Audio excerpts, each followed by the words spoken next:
Hello, my name is Andrew Nam, and I'm currently a senior attending Seoul International School. Today, my proposed device is a continuous glucose monitoring device that uses batteryless intra-body powers. To begin with, my proposed device has a glucose level detection system with a built-in detector. It uses intra-body powers to detect the levels of glucose, and it's also batteryless. On top of this, it's continuously monitoring, meaning that the device is activated for 24 hours a day and 7 days a week. And the recorded glucose levels can be seen through a smartphone, which records the glucose levels by displaying graphs and data. And once the glucose levels are higher than anticipated, there will be an alarm that goes off on the cell phone that requires the patient to act accordingly.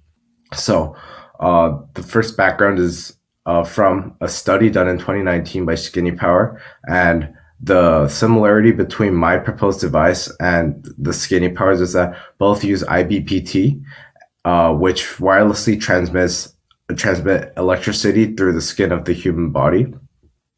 However, there are differences that lie between both the proposed device and the 2019 device. And the first one is that the one proposed by Skinny Power requires the patient to wear a device on the wrist that circulates electricity, or one on the finger that runs entirely off of body power. However, my proposed device uses intra-body power system that's located inside of the human body and not just attached to it.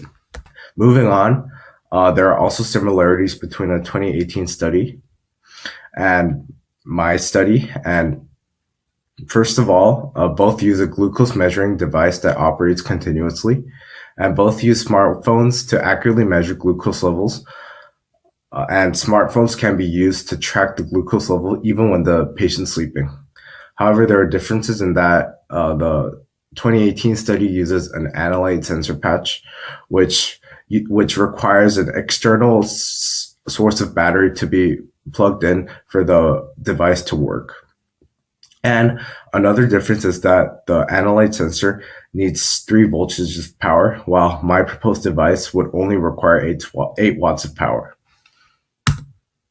So, what are the benefits to society? Well, the first one is that it could effectively lower the panic and agitation of individuals who have diabetes, and people with diabetes would also be able to know their glucose levels at all times, which would not be able to be done by a standard electronic blood sugar monitor.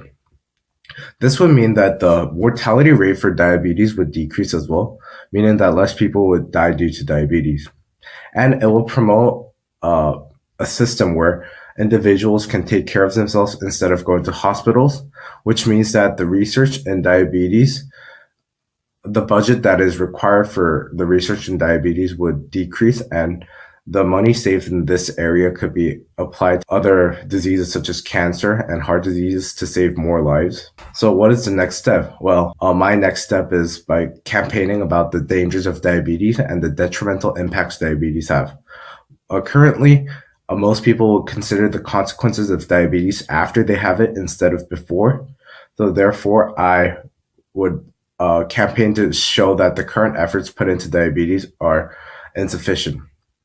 In addition, with the help of the proposed device, diabetic patients would have a stronger understanding of what could prevent the disease. So what are the future implications of this proposed device?